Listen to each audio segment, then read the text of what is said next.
Joining me right now is Florida Congressman and Homeland Security member Carlos Gimenez. Congressman, it's good to see you this morning. Thanks very much for being here. What can you tell us in terms of the impact of this wide open border?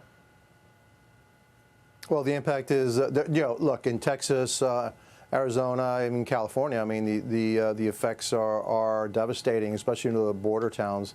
You know, we know that there's 500,000 immigrants that have come through that we know have come through, but we don't know who they are. They're the ones that got away. Then there's another 500,000 that we didn't even know that got through, and there's over 2 million that we have apprehended. And again, we don't know those millions that just crossed the border. We have absolutely no idea who they are.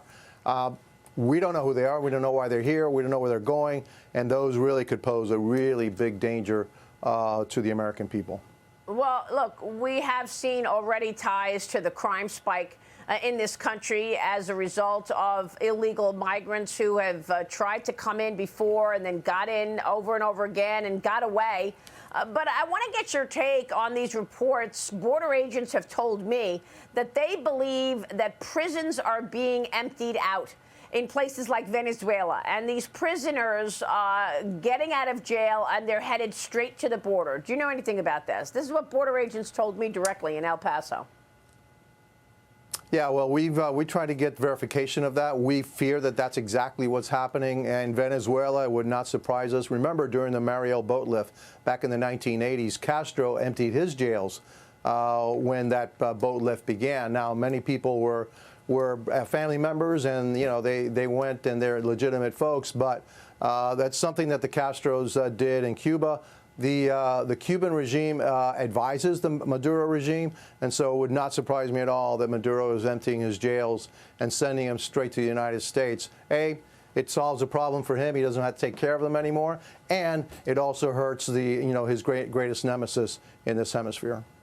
Well, look, the attorneys general of the U.S. told me that given this situation, every state has become a border state because these illegal migrants travel everywhere. You're in Florida. I'm also with Rob Astorino today in New York. And, Rob, you've seen this firsthand. Jump in here.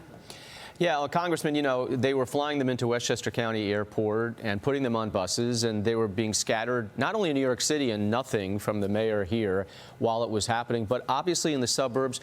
But there's an issue here. It's affecting everyone's life, whether they know it or not, because these migrants are being placed in schools, and taxpayers are paying that.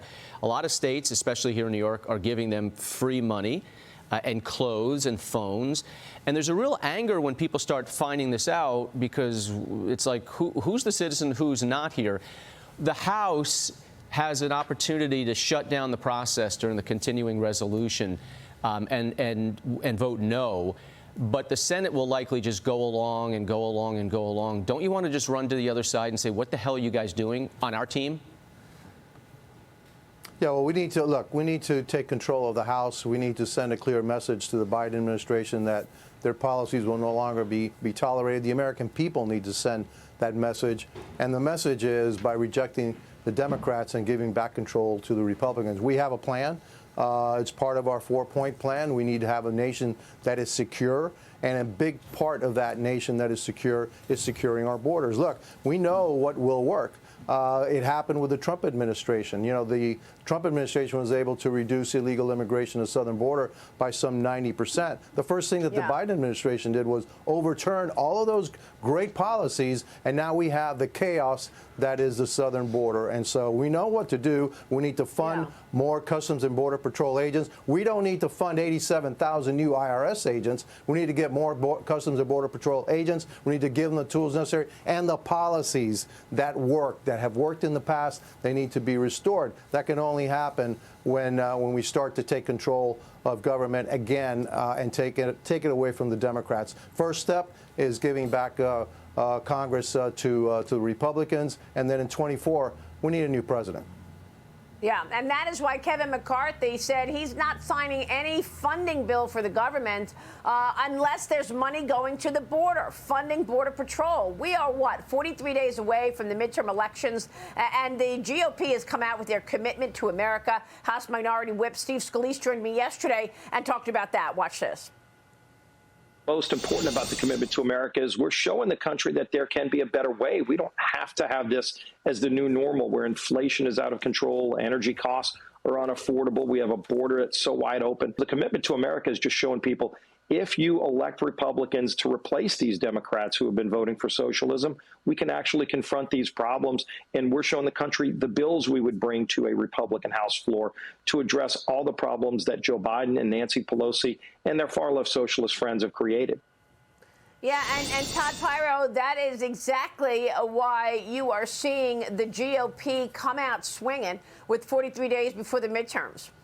Yeah, Maria, my question for the congressman, though, is the timing of all this. Congressman, do you think this was a good idea to have it this close to the election itself so that it'll be fresh in the minds of the voters? Or did Republicans miss an opportunity to introduce this right around the time of the Roe v. Wade ruling when Democrats really put abortion front and center and did get a little momentum in terms of voter registration and just mobilizing people that might otherwise have decided, hey, we're going Republican because we're sick of how the rest of the country is going?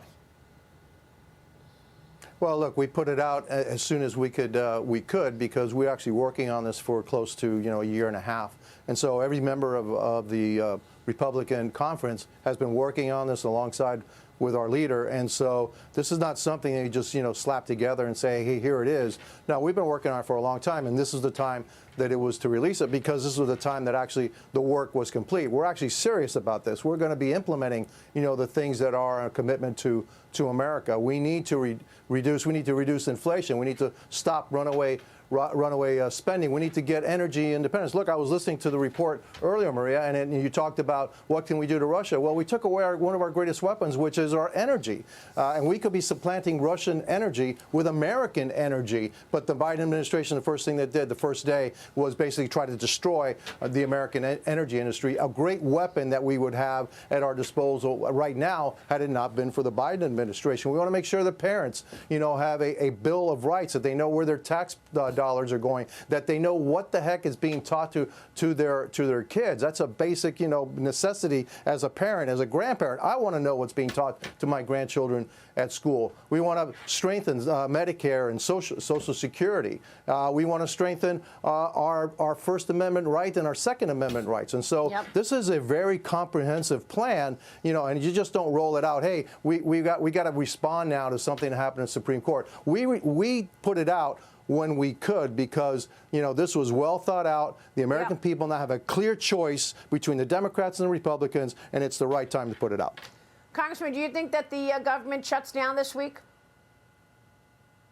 There's a distinct possibility. Look, we are serious about what's happening at the southern border and all these other things that we're talking about. Why are we funding 87,000 new IRS agents? The American government should be working for the American people, not going after the American people. And that's what these 87,000 IRS agents are going to do. They're going to come after you and me and every other American. First thing we're going to do if we take control of Congress is put a bill actually eliminate the funding for those 87,000 IRS agents and then start to save the money that we need to save in order to start reducing inflation and then send a clear signal to the Biden administration, hey, we're not playing around. We need things to change. America's on the wrong path. We need to get it back on the right track. All right, Congressman, we'll be watching all of that. Thanks very much for being here this morning. Carlos Gimenez.